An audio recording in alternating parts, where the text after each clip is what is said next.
नमस्कार दोस्तों, मैं दीपक शुक्ला आपका स्वागत करता हूं आपके अपने YouTube channel A to Z banking information पर।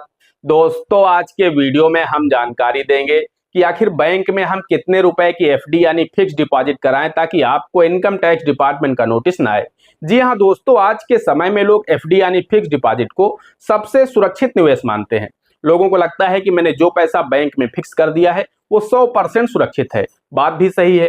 साथ ही दोस्तों, आपको FD यानी फिक्स डिपॉजिट पर ठीक ठाक रिटर्न भी मिल जाता है, यानी FD पर आपको 7 से 8% का वार्षिक ब्याज भी मिल जाता है। इसीलिए लोग FD पर बहुत अधिक भरोसा करते हैं। वो बैंक में कुछ पैसा FD के रूप में जरूर रखते हैं, भले ही उन्होंने अपना कुछ पैसा शेयर मार्केट में लगा रखा हो, कुछ पैसा उन्होंने म्यूचुअल फंड में लगा रखा हो, SIP में लगा रखा हो, अन्य जगह पर इन्वेस्ट कर रखा हो, लेकिन वो लोग अपना कुछ पैसा FD में जरूर रखते हैं। उन्हें लगता है कि जब मुझे जरूरत पड़ेगी तो सबसे आसानी से मैं बैंक चला जाऊंगा, मुझे आसानी से जो पैसा मेरा फिक्स डिपॉजिट में जमा है वो आसानी से मिल जाएगा। साथ ही लोगों को बैंकों पर भरोसा भी अधिक है, इसलिए लोग बैंक में FD जरूर करते हैं। आज के समय में हर व्यक्ति ने कुछ ना कुछ अमाउंट की FD जरूर कर रखी है, भले वो 10,000 की हो या 10 लाख रुपए की हो। तो बात आती है दोस्तों कि इनकम टैक्स डिपार्टमेंट ने FD के लिए क्या न्यू लिमिट जारी की है। 2024 चल रहा है, इस 2024 के लिए इनकम टैक्स डिपार्टमेंट ने क्या लिमिट जारी की है, इनकम टैक्स ने क्या गाइडलाइन बनाई है कि आप अधिकतम एक वर्ष में कितने रुपए की फिक्स डिपॉजिट करा सकते हैं। आज के इस वीडियो में हम आपको डिटेल से जानकारी देने वाले हैं, क्योंकि अगर आप भी FD कराते हैं या फिर बैंक में आपने FD करा रखा है या कराने की सोच रहे हैं तो आपको ये लिमिट पता होनी आवश्यक है। मान लीजिए आपको लिमिट पता नहीं, आप FD पर FD कराते जा रहे हैं और आपको इनकम टैक्स डिपार्टमेंट नोटिस थमा दे और उसके बाद आप उसे एक्सप्लेन ना कर पाएं, तो फिर आपके ऊपर इनकम टैक्स डिपार्टमेंट बहुत ही हैवी पेनाल्टी इंपोज करेगा।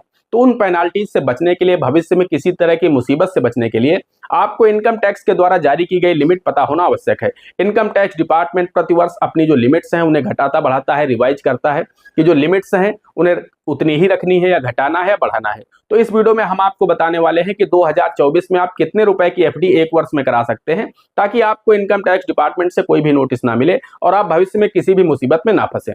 चलिए वीडियो में आगे बढ़ते हैं, आप लोगों को डिटेल से पूरी जानकारी देते हैं कि एक वर्ष में आप अधिकतम कितने रुपए की FD यानी फिक्स डिपॉजिट करा सकते हैं ताकि आपको इनकम टैक्स डिपार्टमेंट से नोटिस ना मिले। लेकिन उससे पहले आप सभी लोगों से मेरी एक छोटी सी रिक्वेस्ट हमेशा रहती है, वीडियो पसंद आए तो वीडियो को एक लाइक कर देना। चैनल पर नए हैं, पहली बार आए हैं, इसी तरह के वीडियो आगे भी देखना चाहते हैं तो हमारे इस channel A to Z banking information को सब्सक्राइब करके बेल आइकन को जरूर प्रेस कर लीजिएगा, ताकि जैसे हम इस तरह का कोई भी दूसरा वीडियो अपलोड करें तो उसका नोटिफिकेशन आपको सबसे पहले मिले। चलिए शुरू कर लेते हैं। दोस्तों, हम आपको सबसे पहले बता देना चाहते हैं कि जो हम आपको FD की लिमिट बताने वाले हैं, एक वर्ष में आप कितने रुपए की FD करा सकते हैं, वो आपको लिमिट हम कैश की बताने वाले हैं। यानी अधिकतम आप कैश में कितना रुपया जमा करके FD कर सकते हैं उसकी जानकारी हम आपको देने वाले हैं, ना कि आपके सेविंग अकाउंट में पैसा पड़ा है उससे FD करा रहे हैं, उससे हमारा कोई लेना देना नहीं है। साथ ही आप किसी ऑनलाइन मोड के माध्यम से अपने सेविंग अकाउंट में पैसा मंगाते हैं, नेफ्ट, RTGS, UPI के माध्यम से उसका FD करते हैं, उससे कोई लेना देना नहीं है।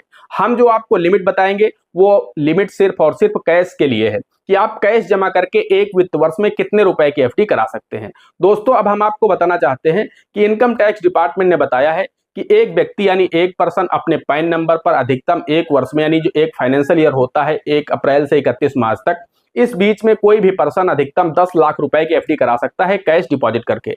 दोस्तों, बात यहीं पर खत्म नहीं होती है, वीडियो आपको यहीं से नहीं छोड़ना है कि आपने 10 लाख रुपए की लिमिट सुन ली और छोड़कर चले गए, वहां पर आपका लंबा नुकसान हो जाएगा।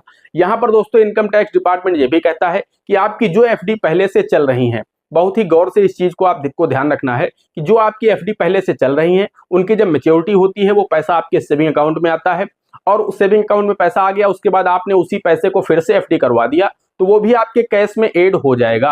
अब उदाहरण के लिए हम आपको बताना चाहते हैं, मान लीजिए आपने 5 लाख रुपए की FD कैश डिपॉजिट करके इस 2024 फाइनेंशियल ईयर में आपने करा दिया। 2024-25 का जो फाइनेंशियल ईयर चल रहा है इसमें आपने 5 लाख रुपए कैश डिपॉजिट करके FD करा दी। उसके बाद उसके अगले महीने या 2-3 महीने या 4 महीने, यानी कुल मिलाकर जो 12 महीने हैं, 31 मार्च से पहले पहले आपकी कोई ऐसी FD है जो कि मैच्योर हो रही है, उसका पैसा आपकी सेविंग में आता है और उसकी जो अमाउंट है वो है 7 लाख रुपए का, और वो आपकी FD जब मैच्योर होकर सेविंग में आती है उसके बाद आप उसमें से 6 लाख रुपए की FD फिर से करा देते हैं। तो दोस्तों, यहाँ पर क्या होगा कि 5 लाख आपने कैश जमा करके कराया था और ये जो FD आपकी मैच्योर हुई है ये 7 लाख रुपए की थी, इसमें से 1 लाख रुपए रोक करके आपने 6 लाख रुपए की फिर से FD बनवा दी। उस दशा में दोस्तों आपकी लिमिट ऐड हो जाएगी आपस में, 5 लाख ये हो गए, 6 लाख ये हो गए, दोनों मिलाकर के 11 लाख हो गए। उस दशा में आपने एक फाइनेंशियल ईयर में कैश में 11 लाख रुपए की एफडी कराई है, ऐसा इनकम टैक्स डिपार्टमेंट कहता है, और इस दशा में आपको इनकम टैक्स डिपार्टमेंट नोटिस दे सकता है। तो इस चीज का आपको ध्यान रखना है। अब बचना कैसे है, तो दोस्तों हम आपको बताना चाहते हैं, अगर आप बचना चाहते हैं कि आपको नोटिस ना मिले, तो आपको एक चीज का ध्यान रखना है। मान लीजिए आपने इस फाइनेंशियल ईयर में कैश डिपॉजिट करके एफडी कर दी है, उस दशा में अगर आपकी कोई भी एफडी मैच्योर हो रही है तो उसे आप कोशिश करिए उसे एक्सटेंड कर दीजिए कुछ समय के लिए। जिस फाइनेंशियल ईयर में आप कैश डिपॉजिट करके एफडी नहीं करा रहे हैं, उस फाइनेंशियल ईयर में आप उसे तोड़ के यानी मैच्योरिटी ले लीजिए सेविंग में, और उसके बाद उसकी एफडी बनवा दीजिए, ताकि आपकी 10 लाख रुपए की लिमिट को क्रॉस ना करे। वहीं या तो फिर आप ऐसा कर सकते हैं कि मान लीजिए आपका पैसा मैच्योर हो चुका है, तो पैसा आप अपने सेविंग अकाउंट में रखें, उसके बाद जब अगला फाइनेंशियल ईयर लग जाए तो आप उसमें भी एफडी करा सकते हैं। या तो आप उसे बढ़ा दें या फिर तोड़ करके पैसा सेविंग में रखें, आप उसकी एफडी ना बनवाएं। अगर आपकी 10 लाख रुपए की लिमिट क्रॉस हो रही, दोनों को जोड़ करके, यानी जितना पैसा आपने कैश डिपॉजिट करके एफडी किया है वो पैसा, और उसके बाद जितने अमाउंट की मैच्योरिटी हो रही है और उसकी आप एफडी बनवाने वाले हैं, दोनों को जोड़ करके आप लोग देख लीजिए। अगर 10 लाख रुपए की लिमिट क्रॉस नहीं हो रही तब तो आप एफडी बनवा सकते हैं, लेकिन अगर आपकी एफडी की लिमिट 10 लाख रुपए को क्रॉस कर रही है, इन स्थितियों में उस दशा में आपको इनकम टैक्स डिपार्टमेंट का नोटिस मिल सकता है। तो इस चीज का आपको विशेष ध्यान रखना है। 10 लाख रुपए की लिमिट इनकम टैक्स डिपार्टमेंट के द्वारा तय की गई है एक पर्सन के लिए, और ये सभी बैंकों को जोड़ करके तय की गई है। ऐसा नहीं कि आप एसबीआई में करा सकते हैं 5 लाख रुपए की, 7 लाख की आप बड़ौदा में करा दें, 5 लाख की आप पीएनबी में करा दें, ऐसा आप नहीं कर सकते। एक पैन कार्ड पर जो लिमिट जारी की गई है इनकम टैक्स की तरफ से वो 10 लाख रुपए है, और मैंने आपको पहले भी बताया और फिर बता दे रहा हूं कि ये लिमिट सिर्फ और सिर्फ कैश डिपॉजिट करने की एफडी पर मैं बता रहा हूं। ऐसा नहीं कि आप ऑनलाइन मोड के माध्यम से पैसा सेविंग में ले रहे हैं उससे एफडी बनवा रहे हैं, कोई दिक्कत नहीं है। आपके सेविंग में पैसा पहले से पड़ा है, आप उसकी एफडी बनवा रहे हैं, ज्यादा अमाउंट की भी बनवा सकते हैं, कोई भी दिक्कत नहीं है। आप आईटीआर फाइल करते हैं तो आप ज्यादा अमाउंट की भी एफडी बनवा सकते हैं, यानी अगर आप आईटीआर फाइल कर रहे हैं, इनकम टैक्स डिपार्टमेंट को प्रॉपर जानकारी दे रहे हैं, तो आप ज्यादा अमाउंट की भी एफडी बनवा सकते हैं कैश डिपॉजिट करके भी।